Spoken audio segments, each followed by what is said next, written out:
Sa gitna ng kislap ng kamera at kasikatan bilang Miss Universe Philippines 2025, may isang bahagi ng buhay ni Atisa Manalo na mas pinili niyang ibahagi sa mas personal na paraan, ang kanyang estado pagdating sa pag-ibig. Sa panayam niya kay Boy Abunda, ibinukas ni Atisa ang kanyang puso sa mga usaping madalas iniiwasan ng mga kilalang personalidad. At sa bawat salitang binitiwan niya, tila mas lalo siyang nagniningning, hindi lang bilang isang beauty queen, kundi bilang isang babaeng may matibay na paninindigan at malinaw na pangunawa sa kanyang sarili. Hindi niya kailangang pag-isipan ng matagal ang sagot.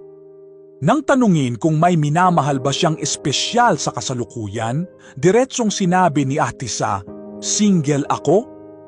Ngunit kasunod ng simpleng tugon ay isang mas malalim na pagtingin sa kanyang paniniwala pagdating sa pag-ibig. Hindi raw siya actively naghahanap. Hindi siya iyong tipong susuyuri ng mundo upang mahanap ang taong para sa kanya. "Nagaantay ako. I don't look for it." Aniya sa isang tinig na puno ng kumpiyansa. Isang kumpiyansang hindi hinuhugot sa panlabas na anyo kundi sa pangunawa kung ano talaga ang karapat-dapat sa kanya. At kung sakaling may lumapit, hindi raw sapat ang magandang salita o nakakakilig na kilos. May ibinilin siyang mensahe para sa sino mang nagnanais kumatok sa kanyang puso. "You better show me what's up so I'll know if I'm going to choose you or not." Isang payak ngunit makapangyarihang linya na tila nagsasabing hindi siya pipili ng basta-basta. Hindi siya kailanman magpapadala sa madaliang impresyon.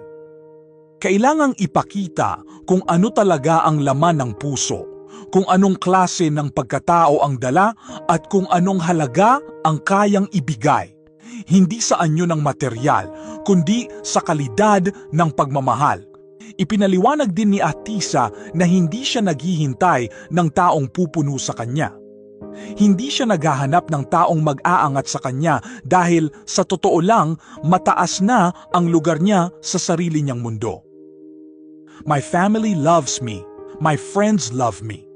I can provide for myself and I can give myself a good life," saad niya. Kaya naman, kung may papasok sa kanyang buhay, kailangan itong magdala ng something more. Isang bagay na hindi niya pa nararanasan, isang damdaming higit pa sa saya na naibibigay ng kanyang pamilya, kaibigan at mga pangarap na tinutupad niya ng mag-isa. Hindi lang sa larangan ng pag-ibig naging bukas si Atisa. Ibinahagi rin niya ang malaking pagbabago sa kanyang pag-iisip na naging susi raw ng kanyang tagumpay ngayong taon. Kung noong 2024 ay planado ang bawat galaw mula sa kilos hanggang sa mga salitang bibitawan, ngayong taon ay iba ang naging timpla ng kanyang paglalakbay.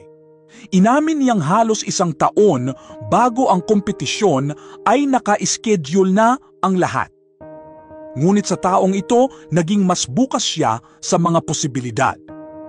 Hindi raw talaga siya dapat sasali muli, ngunit bigla raw dumating ang pagkakataon at hindi niya iyon pinalagpas. Ang desisyong iyon, ang pagsuong sa hindi planado ay nagdala sa kanya sa rurok ng tagumpay. "I was more feeling. I was more experiencing than thinking and planning," sabi niya, habang inaalala ang mga sandaling naramdaman niyang siya ay tunay na naroroon, hindi lang bilang isang kalahok kundi bilang isang babaeng kumakatawan sa kanyang sariling kwento. At nang muling tumapak sa entablado, alam na raw ng kanyang katawan ang bawat kilos.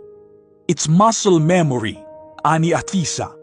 Ngunit higit sa teknikal na pagganap, ang pinakanagmarka sa kanya ay ang damdamin. Ang naririnig na sigawan ng mga sumusuporta, ang liwanag ng entablado at ang tibok ng puso na hindi dulot ng kaba kundi ng kasiyahang nararamdaman niya sa sandaling iyon. Hindi man ito kwento ng isang bagong pag-ibig, ito ay kwento ng isang babaeng natutong ibigin ang sarili.